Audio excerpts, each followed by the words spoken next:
So we're looking at the transatlantic slave trade still. So we're considering the impact of the Atlantic slavery, right, between 15th century and the 19th century when it was abolished. So we want to understand the effects, right, that the transatlantic slave trade propelled, right, during this period. What impact did it have on the people, on the destinies of Africans who were taken, and also what impact did it propel in Europe, in America, in the New World, right, where it was institutionalized. Okay, so we want to see the the the how the transgenerational impact also, which would also very consider. Right. So the impact of the transatlantic slave trade was so profound in different proportion, both in Europe, in America, and also in Africa, where the slaves were captured. The transatlantic slave trade arrested development, particularly in areas where slaves were obtained, by destroying the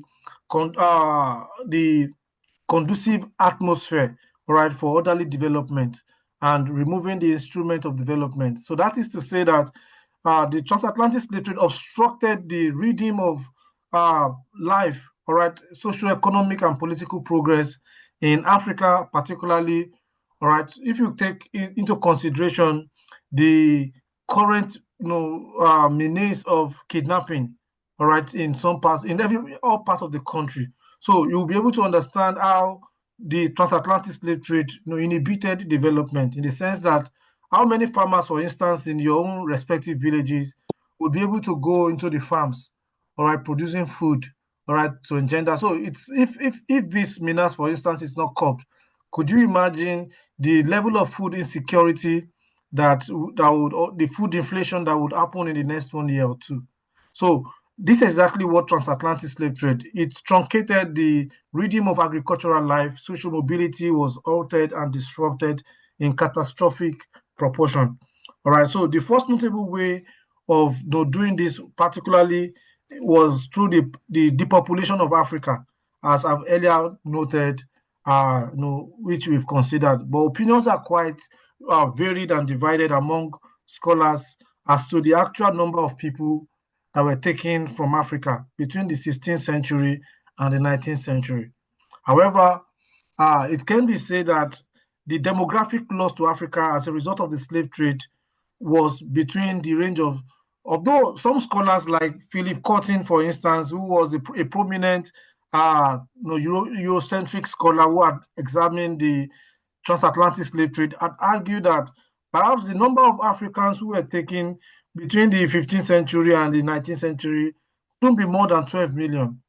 But other scholars like Joseph Inikori, who also used the same mathematical instrument of calculation, had also demonstrated that the number used, given by Philip Cotton and other Eurocentric scholars were probably, the figure of within a century or less, right? But to put it mildly, some scholars have put the figure, within the range of 60 to 150 million people are taken out of Africa, which is certainly more if you consider the number of those who died, all right, in the process of shipping, those who deliberately jump into the Atlantic Ocean, as a kind of protest against the the shipment to the New World.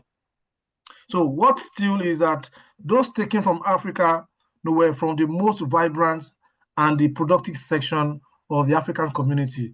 You remember at the beginning, I told you that the slave trader and slave merchant and adopters targeted the intellectual, the physical, and the artisanal and the economic strength of Africa, such as the farmers, the hunters, the warriors, the blacksmiths, the goldsmiths, the drummers, the diviners, the wrestlers, all right, palm wine tappers, the craftsmen, canoe builders, all right, salt producers, and all of these, the intellectual and artisanal strength of Africa were depleted as a result of this. So if you remove all of these factors from the African environment, you see that what is left to engineer development or to drive economic growth.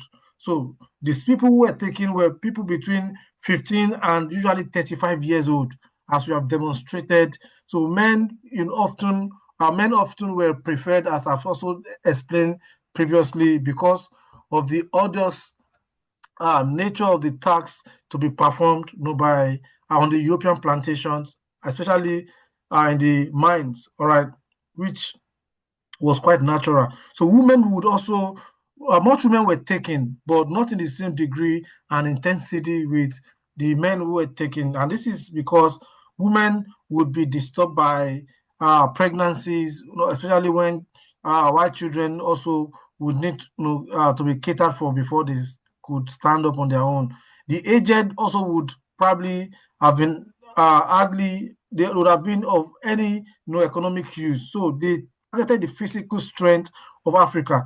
So the first adverse effect of this demographic calamity on Africa was that the continent was deprived of its productive forces, both in economic and in biological terms. All right, while Europe, far from suffering from a similar disaster, used African loss to its advantage, as I've mentioned before, which I'm still going to emphasize that the labor and the strength, the blood of Africans are the roots of the economic and industrial development in Europe during the period of our interrogation. Can you hear me clearly, please? Yes, sir. Yes, we can. Yes, sir. Okay, great. So there was a steady decline in the African population as fewer babies could be produced. All right. So Africa declined from having about a quarter of humankind by the 18th century. Do you know what it means? So who would say that now, if not for the slave trade, how would China, for instance, all right, which over a long period of time had a policy of one child, one person, one child, how would China, for instance, would have a The more population greater than populous. Africa? Hmm. China Yeah. having, who is that person? China having a population of about 1.4 billion people, or India having a population of 1.3 billion people. All right, Nigeria is about the largest in Africa, is about 220 to 30 million. All right, so you could see without the transatlantic slave trade, the population of Africa would have dwarfed that of China and that of India together. If you consider the pace, the institution of polygamy, all right, which thrive in Africa, people marrying many wives, having plenty of children. In those places, there's no polygamy. All right, polygyny was not really institutionalized in those places. So there's no reason why those continents, for instance, could have been highly populated than Africa. Right. So it was by the 18th century, as I've mentioned, only about a quarter of humankind, all right, in the 18th century existed in Africa. It has been so depleted. All right. You need to read the work of Daniel Manix, D.P. Manix, the slave cargo, who probably aptly demonstrated captured the number of Africans that died, that are buried under the Atlantic Sea, Atlantic Ocean. All right, he has propelled and challenged scholars, which is also part of the research I'm doing currently, for scholars to venture into some of these, the enormity of African casualties underneath, whose cause, whose spirituality are embedded under the sea, under the Atlantic Ocean, runs into millions of people. These are people who were chew away as a result of rebellion inside the ship on their way on their shipment to Europe, or many who deliberately decided to take their life by jumping into the Atlantic Ocean out of the ship to prefer to die rather than to be enslaved in Europe. Right? And this was because, all right, of the torture, of the inhumanity of the transatlantic slave trade. So by contrast, for instance, the Europe, which had approximately the same population as Africans in the mid 17th century, increased their population more than fourfold. If you consider the number of people that came from different places, and this was because the European population was saved from the burden of the excruciating manual labor, all right, that Africans had to do especially in the plantations in America, all right, in the West Indies, and also that Europe had more time to advocate, to devote to pleasure and other rewarding venture. So the increase in population in Europe, for instance, uh, the increase in in population in Europe, and its decrease in Africa meant that while Europe had a steady market, right, to absorb the its product as a result of the economy, from manual labor, Africa was deprived. The triangular slave trade system, all right, operated in such a way that the population obtained from Africa, all right, the highly skilled people were used as manual labor in the plantations, right, in America.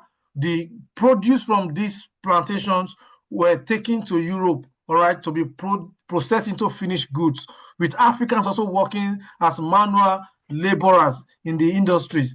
The goods, the finished goods and services were therefore shipped to Africa to be sold. So Africa became dependent on the Western, on Europe, all right, for its existential survival as a result of the center peripheral uh, relationship which had been introduced. So the slave trade paralyzed the economic activities in Africa while giving impetus, to the development of the European economy.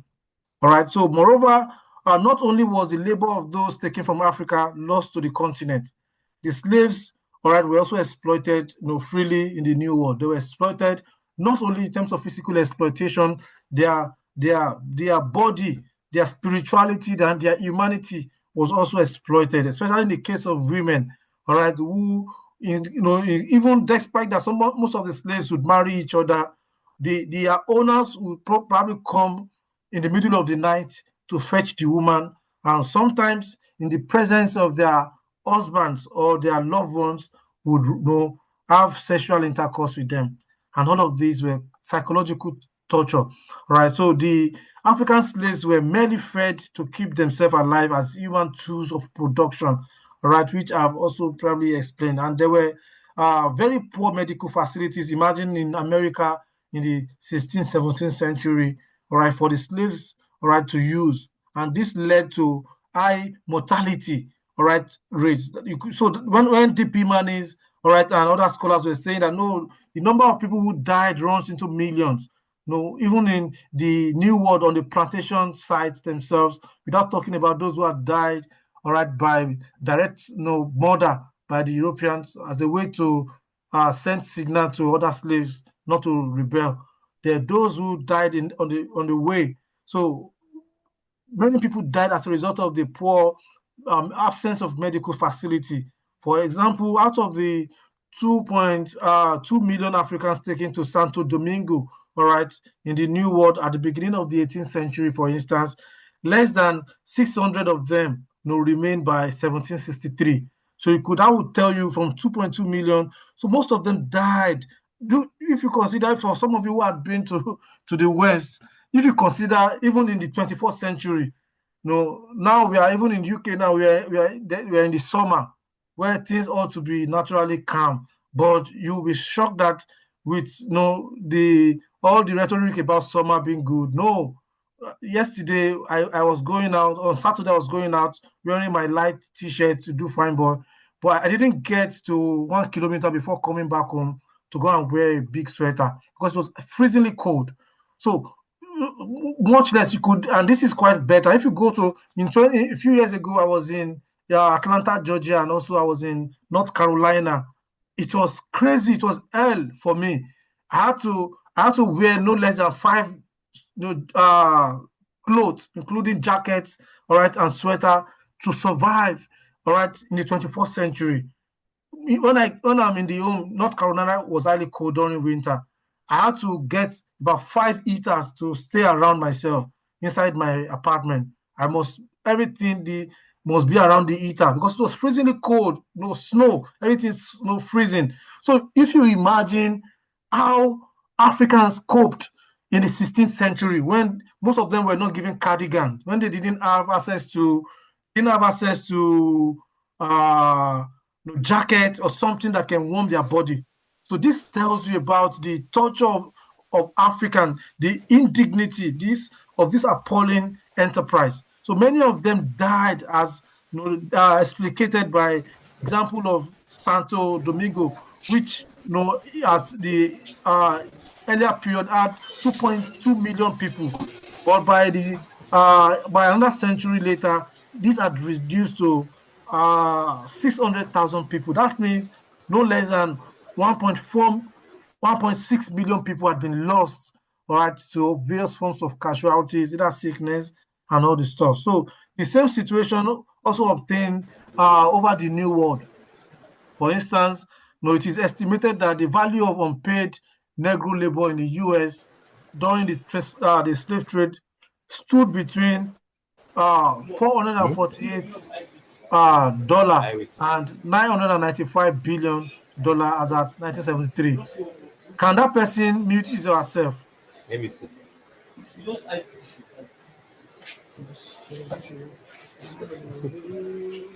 More Joshua, can you mute yourself?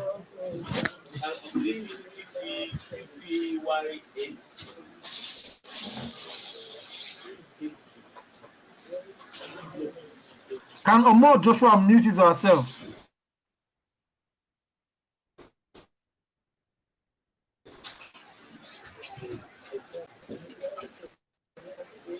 Can you reach out to the person to mute himself?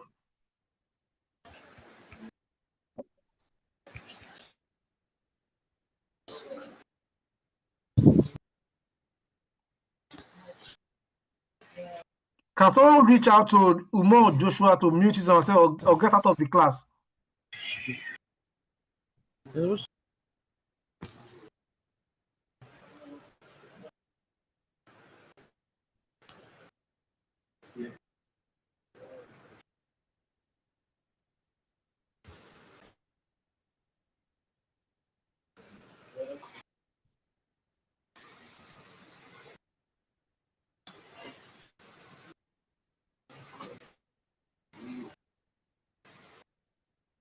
Can someone call Joshua to mute himself?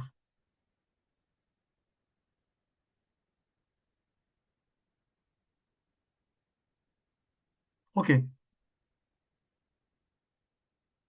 So I was saying that the situation applies to the New World, also to other places, especially in the US, where unpaid wages of course, it was a free labor.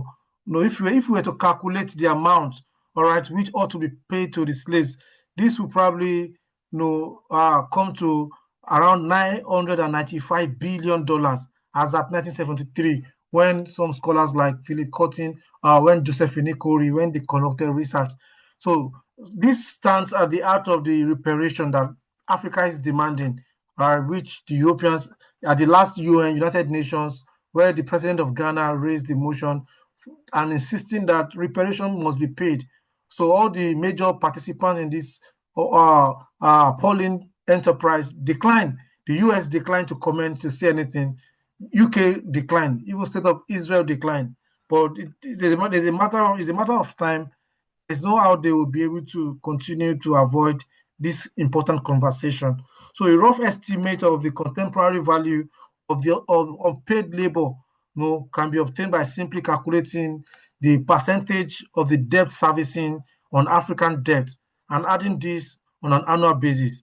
So this to tell you that the reparation must be paid. So indeed, as I've mentioned, the slave trade paralyzed the activities in Africa, while it also stimulated the economic growth in Europe. I've mentioned, or which I'm going to say that the transatlantic slave trade was a significant factor, all right, that actually shaped the emergence of European modernity and development. All right. So rather than supply Africa with cart, wheel, or other technology of the 16th and 17th and 18th century, all right, in a way to even boost productivity, Europe brought alcohol, they brought tobacco, they brought guns and gunpowder and other weapons of devastations that engendered warfare and insecurity and banditry and insurgency in Africa. So they brought trinkets, loins clothes, and also jewels, right, which only uh, was used in the circle of the African elite. So this article, these are stuff that either perished shortly or after they were brought, or their use, instilled terror and insecurity.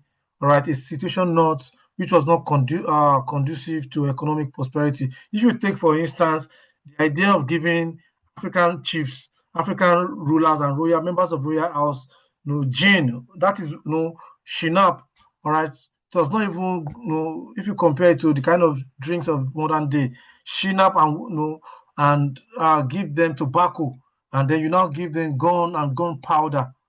All right. So these are stuff that instigated uh, uh, tension, that instigated violence, and encourage African elite to move into the interland, capturing and subduing their members. Okay, so this intake of alcohol encouraged irresponsible use of firearms, for instance, as we saw in Yoruba land in the 19th century. All right, in West Africa generally, with people lashing onto religion and flimsy, mundane excuses to wage war against one another. So manifesting especially in intertribal feud, right? And the result of this was an epidemic of intergroup conflict generally in Africa, in West Africa particularly. So while it is true that there were intergroup conflicts within Africa before the transatlantic slave trade, things did not degenerate into acute destruction of human treatment of people as we experienced during the transatlantic era. The pandemonium caused by this constant war, all right, led to the destruction of cities, all right, urban centers, displacement of people. It led to food insecurity, social dislocation, and all of that. So the kidnapping of people, which was another mode of acquiring slave, was a disincentive to outdoor activities. People could not go out. If you have read the account of Ikuano Luada, the young boy and the sister who were taken from somewhere around eastern Nigeria, I think around Anambra, where the slave bandits invaded their community when the parent had gone to the farm. Right, it was a terrible stuff. So the parent had managed, after staying indoor for a number of days, to go and fetch vegetables for the little children and family to survive.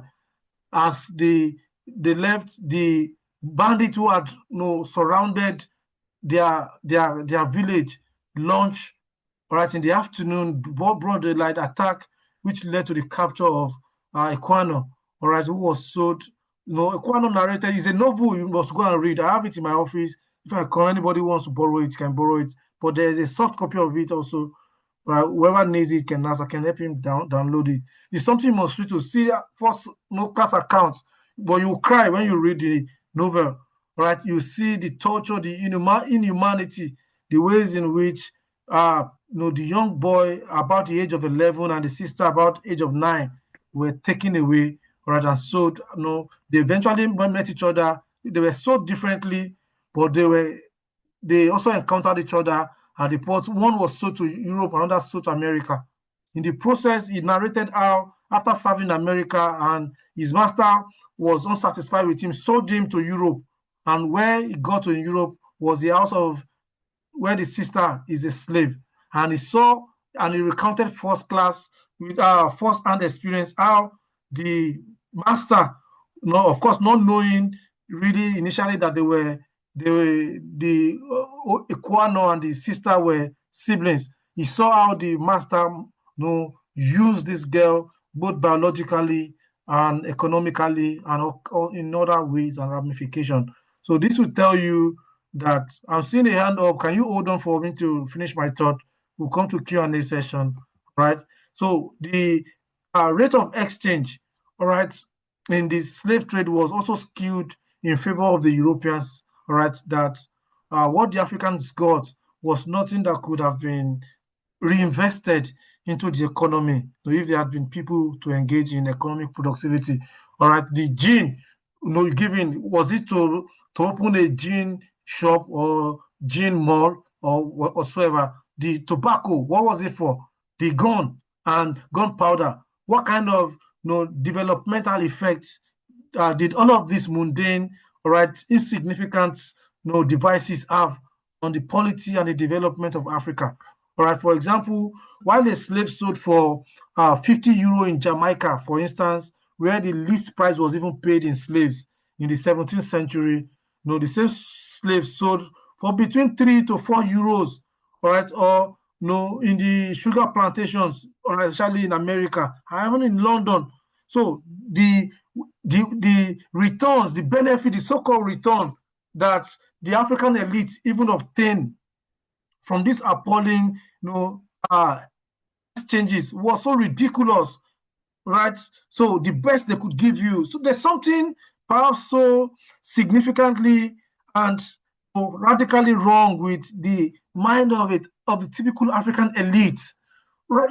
You're selling one soul, one human, and you're selling them for let's say 50 carton or less than that, 10 carton of gin, gogoro, that in the pre-colonial period, these are stuff that are produced in various localities in Africa, only that it was branded in an empty. Can I shock you that in the 20th century, there are archival sources that an African chief in Badagry was even willing to exchange a slave for an empty bottle of the Shinap drink, gin. They had drank the bottle, but I don't know what happened, what is so unique or spectacular about the bottle of the Shinap. An African chief could sold a member of his family for that ordinary bottle. I can share the documentary with you. Okay, this is on my computer, which is in my bedroom at home. But when I get it, someone can record, I will show you the documentary. A bottle of Shinap was used as means of exchange for humans. So it tells you what became of African elites, psychologically, all right, that they started functioning negatively by default from this period. All right, so what they got was mundane, all right, which was not attractive enough to encourage, to propel any development in Africa. So slave raiding and kidnapping also made it unsafe for people to go for their mining activities or to travel or to engage in meaningful economic activities. Raiding for captives proved for the elite more profitable than even mining.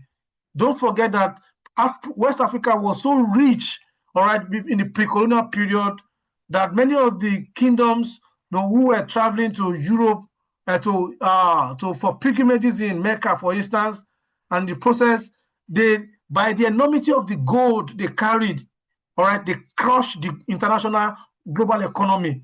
The values of gold. So that tells you that mining activities was a critical, was fundamental to the economic structure of African society.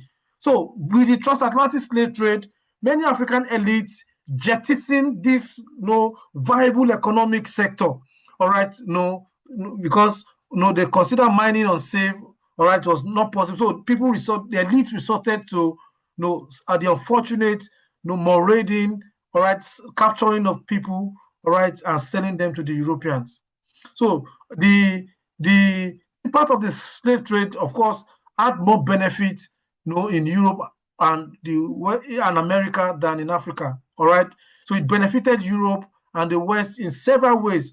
The unequal exchange, of course, I've been explaining the center-periphery relationship. This made the trade attractive for the Europeans, who were quite much of handsome profit, who made handsome profit from this enterprise. In Bristol, for instance, a successful voyage of a cargo of 270 blacks could fetch the owner a profit between 7,000 euros to 8,000 euros as at 1730. All right, you could see. So this was excluding the returns on ivory and other products which they also took from Africa, just only the return from the slaves. So the value of 303 300 Negroes, for instance, Africa in 1873, all right, Liverpool, ships between that period was about 15,000 euros. That is the value of 300 Africans. In the 1880s, according to scholars like Paul Lovejoy, David Richardson, all right, and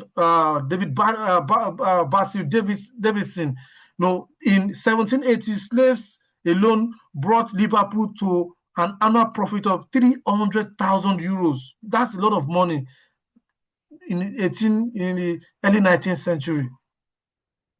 Okay, so apart from this, the need to provide the necessary logistics for for the slaves as well as the goods to be exchanged in Africa for the slaves was also a stimulant to the industrial growth in Europe. There was, for instance, a remarkable growth in the padlock and armament industry in Europe. Don't forget, that the slaves had to be padlocked, had to be chained. All right, their mouths, their legs, their ends had to be changed, buckled. All right, so that they will not be. So there was a massive industry that emerged in Europe, producing padlocks to chain wool, to chain fellow humans, thereby providing employment for thousands of millions of factory workers in Europe, all right, and underdevelopment in Africa. So goods produced by African laborers in the New World, that is Americas and the West Indies, brought prosperity, immense prosperity to the New World, to America, all right, and to England, all right, which, all right, process all of these goods into finished product. For instance, in 1650, for instance, when the slave trade was beginning to increase, the profit realized from Barbados, all right, as a result of the slave trade alone for one family, was within range of 500, 500 million euro, all right, in value, and this was to increase by 1,700% by 1660, after just a few decades. So the same story also went for Virginia, the present-day United States of America, where before the influx of slaves into the province, Virginia's production of tobacco was very poor and unable to compete even with slaves who produced tobacco for the Spanish West Indies. But with the introduction of Atlantic slave trade in the early 17th century, tobacco, which had been grown on isolated individual farms in Virginia, started to be cultivated in large plantations, and this led to a treacherous increase, right, in the output of Virginia. Goods produced by Negroes, by the blacks in the New World, were exported to Europe, as I've mentioned, where they serve as raw materials for European manufacturers. And this was true of sugar, of cotton produced in America, of tobacco, all right, which were exported to Europe to be processed and re-exported to America, in form of finished goods, and also to Africa. So this product generated, in this process, it generated value, all right, which provided capital and finance, capital to finance the Industrial Revolution, which started by the 1750s in Europe. The Industrial Revolution was a transformation, all right, in the midst of production in Europe. The invention of modern technologies and machines, all right, that revolutionized agricultural, industrial, enterprises. Manufacturing, were now developing using machines. This was as a result of the gigantic capital surplus that accrue, that they derive from the obnoxious, the pernicious transatlantic slave trade. And by 1798, for instance, it was estimated that a profit of 400,000 euro came from Britain annually, from the came to Britain annually from the West Indies, which some other people place at about 1,000, all right, euros, also from other parts of the colonies. So this trade led to the growth of towns in Europe, especially seaports in Europe that promoted, European shipping. And that can be said about Liverpool, about Manchester, all right, about Bristol. So most of you guys, especially the coloristic boys, all right, and men who kill themselves. Yeah, I'm an Arsenal fan myself, all right, but that is not to say I'm quite very, very critical and circumspect, all right, as a fan of the Arsenal Football Club. But for those who say they are Manchester or the Liverpool, no, you need to know the amount of your great grandfather and ancestors' blood and sweat and life that went into the capital formation that bedrock the activities, the gaming, or the merchandise called the football that you kill yourself about. All right. So there is indeed not a brick in the city of most of these European countries that is not cemented with the blood of a slave. Yeah. So sumptuous mansions, luxurious, no living, no style, where the product of the wealth made from the suffering and the ingenuity of slaves brought by the European merchants, right, to America and to Europe. Similarly, as I've mentioned, seaport of Liverpool owed its growth to the transatlantic slave trade. It is reported, for instance, that in 1565, Liverpool had just 138 householders, divided into 7 streets. The city rose in population from 5,000 in 1700 to 34,000 in 1773. This explains the growth, the massive phenomenal growth, Liverpool experienced. A prominent writer, scholar, exploring and explaining the unprecedented growth of Liverpool. All right, he noted that it was the price of human flesh and blood that gave us a start. Okay, so are you following me? Are you still with me? Yes, sir. Yes, sir. Oh, good. All right. So he noted explicitly that it was the blood, all right, and life of the slaves, that gave us, a boost to start this. So you could imagine that. So the point I'm making is that the institutionalization of the Atlantic slave trade was the root of capital formation that led to the development of European modernity. That is the argument. All right. If anybody who's answering this question, which is likely to be a compulsory question in the exam, must be able to understand this factor and be able to demonstrate it. I will say it again: the institutionalization of the transatlantic slave trade was the root of the capital formation that led to the development of European modernity.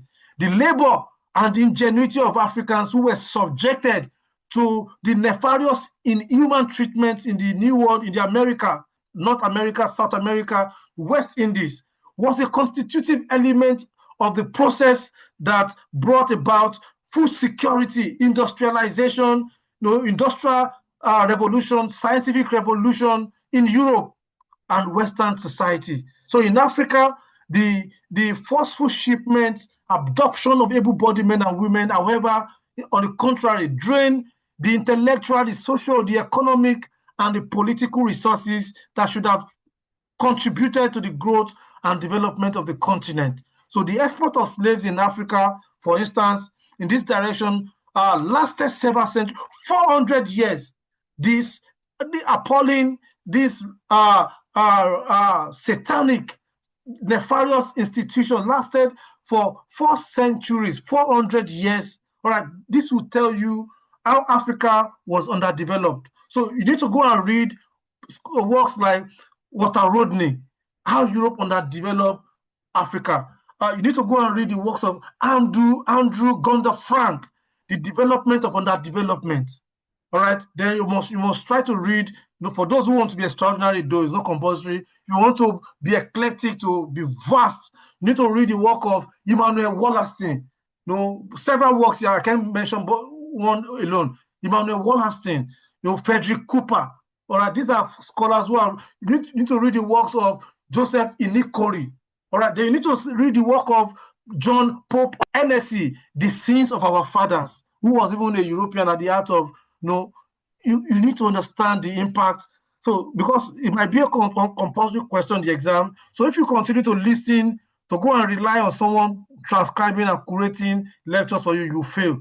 Right? Without giving, in fact, what I would expect you, for those who are even lazy to even read, if you dwell on the class lecture, transcribe it yourself, memorize it, and write it for me word for word, you have a B. But if you think you want to use AI or want to rely on what one pedestrian or coloristic person does for you. You all fail together. All right. So the labor and ingenuity of Africans who were subjected to the slave trade was the root of the development, whether in terms of science, technology, all right. And so in Africa, it was under development. So the export of slave led to the depletion of human capital. That is the point I'm trying to make in Africa. And the capital accumulated in Liverpool from the slave trade, for instance, spread into the hinterland to induce the growth of the textile industry in Manchester. All right, for instance, by 1788, all right, the trade in Manchester textile to Africa stood at 200,000 euros annually.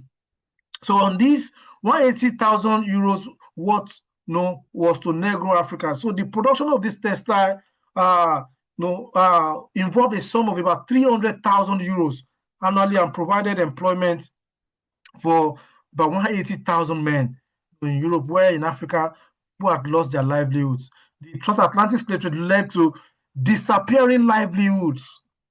All right, so it should also be noted that the cotton woven by Manchester looms was produced in the West Indies by Africans, all right, by Negro laborers. And this, the need to process the raw materials from the West Indies gave rise to refining industries, especially in Europe, especially in Britain, and all of this. So you can continue, I can continue and continue to tell you so the free labor, all right, enjoyed by the European for 400 years was the root of the economy or economic development. Which country we have, if you have free labor or an enterprise, all right, or a country that all workers are not receiving salary for 100 years, how you not develop? So these are the kind of stuff that I expect you to highlight. So you need to read most of the literatures I've given you. I believe that by the time we switch to the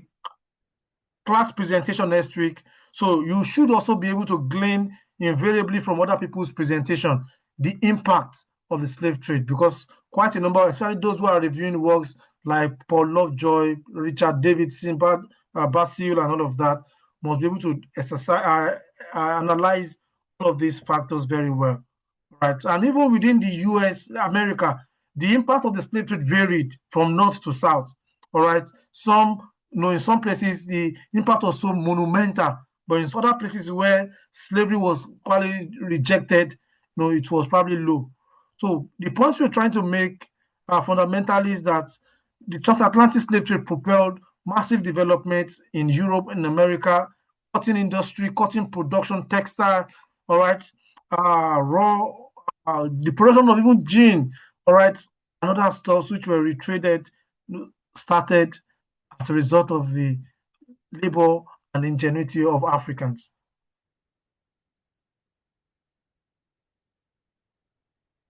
If you have any question at this juncture, please someone indicated to ask a question the other time. Yeah, good morning, sir. So I have a question. Yeah, please go ahead. So the question, the literature book that you talked about earlier, you didn't mention the name. The one that you talked about, the brother and sister being kidnapped.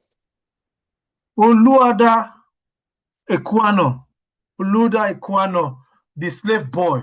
Yeah, I think that's the title of the book. I have the hard copy on my shelf in the office.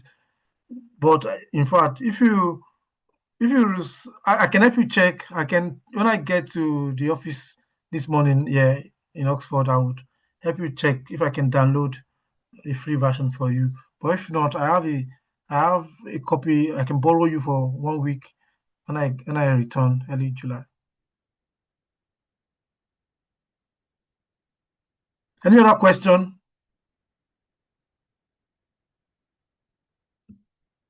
Any question, please?